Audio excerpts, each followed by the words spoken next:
One of my vending machines generates me $20,000 a month in revenue, and I owe most of it to choosing the right products. There are 10 main items that make this micro market the most successful. You're about to get the full list of these best sellers so I can show you what's making me money right now and why they sell so well. And if you stick around until the end, I'm gonna share with you a simple addition I just made to this micro market to boost sales by almost 20% in just a few months. So let's first talk about premium water and why Smartwater outsells most regular water. So the first reason that Smartwater sells better than regular water is because of the profitability. This water here costs us $1 from VendHub, and we're able to sell it for $3.75 per bottle. The target demographic that buys these Smartwaters is always focused on what's in their body, and this is why the purity and the ability to have such a refreshing water like a Smartwater is going to cater to that demographic. Our strategy with Smartwater, because of the profitability and the margins, is we want to have multiple rows of Smartwater, because at the end of the day, we never want these to sell out. The reason Smartwater outperforms all the other brands is because people don't just want to buy the simple Kirkland brand from Costco. They want a pure water experience, or they're just going to keep drinking out of their own water bottle. And number two might be something you wouldn't think of, but it's actually Sprite. The reason Sprite is so great and a top seller for us is because it's the perfect companion product. Think about it. When was the last time you had a Sprite? My guess is you probably had a Sprite and you had something else with it, like salted nuts. One of the things I love to have a Sprite with is pistachios. So every time people get a Sprite, they often buy something else to be a companion with it. So with a Sprite, it usually costs us about 90 cents a bottle. And guess how much we can make off of it? So when someone scans a Sprite to pay for it, they're paying $4. That is a 300%, over 300% markup in profitability for us. The best places that Sprite sells tend to be apartment complexes, because people love to have snacks and a companion like Sprite, but also warehouses where people love that refreshing soda during the afternoon break or at the end of their shift. When you think of Sprite and as it relates to the sales volumes compared to other sodas, Sprite is right below Coke, but definitely above all the others. For example, we've sold over 140 Cokes in the first 20 days of this month, 87 Sprites, and all the other sodas were 70 or less. That leads us to number 3, which is Coke.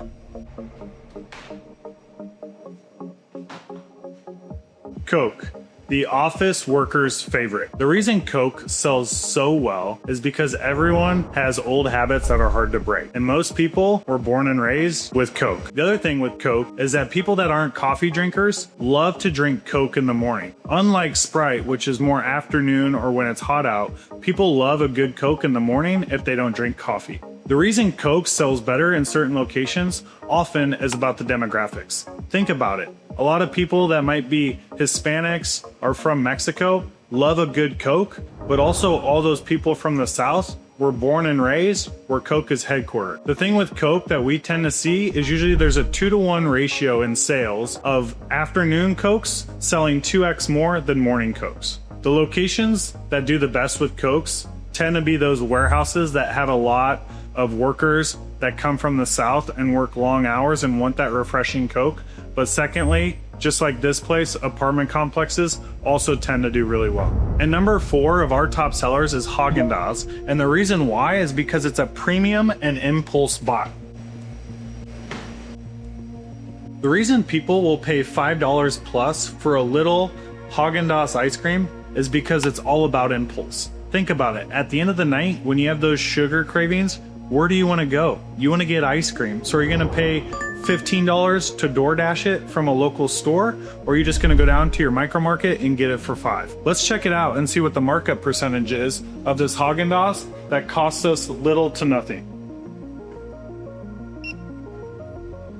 So as you'll see with this little cup of Haagen-Dazs, it's $3 and it costs us less than 75 cents. The only drawback with Haagen-Dazs is obviously your machine or your micro market needs to have a freezer option because these will not handle well in a refrigerator. These thrive in locations where people live there. Think of your senior citizen home or your apartment complex where you're gonna have sugar cravings late at night while you're watching your Netflix show. This apartment building with these Haagen-Dazs sells over 200 of these little cups a month. And number 6, Fairlife High Protein. And let me show you why these perform so well.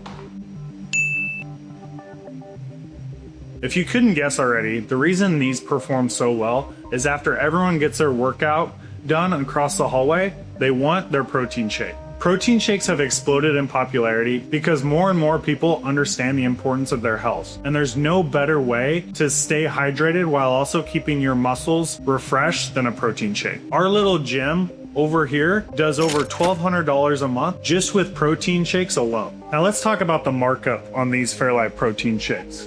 So as you can see, when we scan it,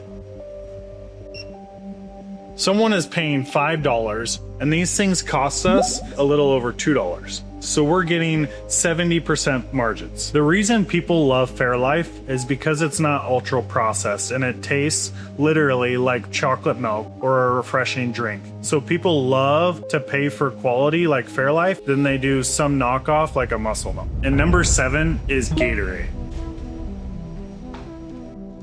Gatorade is number 7 this month, but it'll tend to go up the list during the warmer months when people are all focused about hydrating and staying active outside when it's a lot hotter than it is today. Locations that do very well with Gatorade tend to be our most active locations. Think of fitness centers, but also people that love to be healthy. So surprisingly, urgent cares do very well with Gatorades because they're choosing the healthier option. Now let's talk about markup percentages. So we're gonna go scan it and see what our percentages are.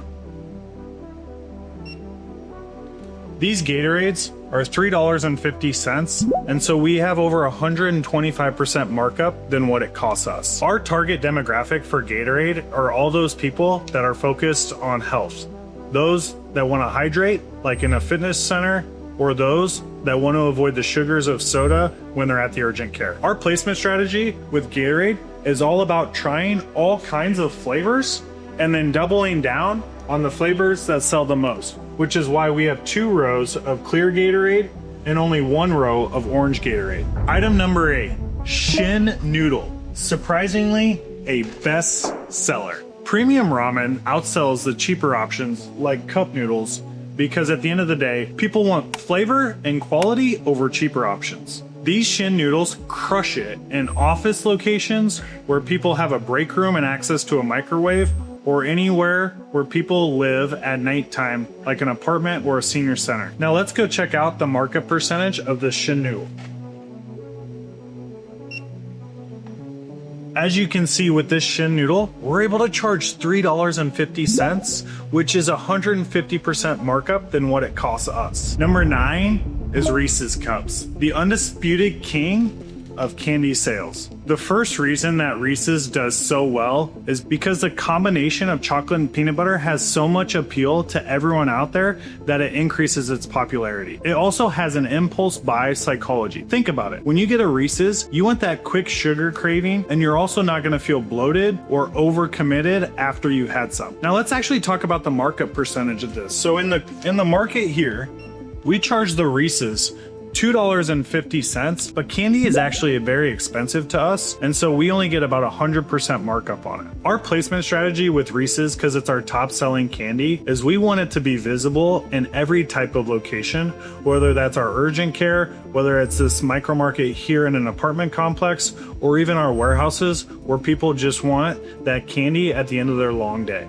Our locations average about 3 Reese's sales per day because of its popularity. Now let's dive into number 10, which it might be the last one, but it's actually my favorite, and that is Uncrustables.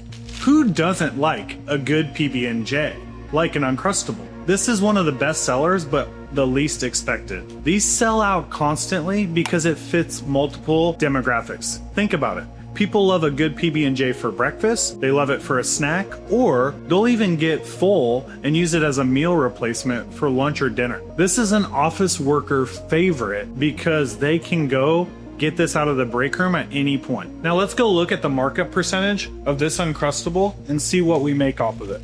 So when we sell our Uncrustables, as you can see here, we sell it for $3, but these things literally cost us only around $1, so we're getting nearly 200% markup just on a PB&J. The thing with Uncrustables is they do have a shelf life if you don't keep them frozen. So what we like to do is keep them in our freezers in our markets, because then the shelf life is way longer than in a refrigerator. To end this out, let's talk about an honorable mention feature, which is the freezer we added. This micro market location was plateaued out at around $17,000 a month. Since we've introed this micro market freezer, we've now increased that to over $20,000 a month. A 20% increase by just adding a freezer. Finding the right products is just one piece of building a successful vending machine business. Because if you don't know where and how to get these items in front of people, you don't really have a business. That's why I just made a video on how to find the best, most profitable locations. You can watch that by clicking a link somewhere around here. And if you'd like to learn more about being coached by myself and my team, you can check out Vendingpreneurs with the link in the description. Thanks for watching. Mr. Passive signing off.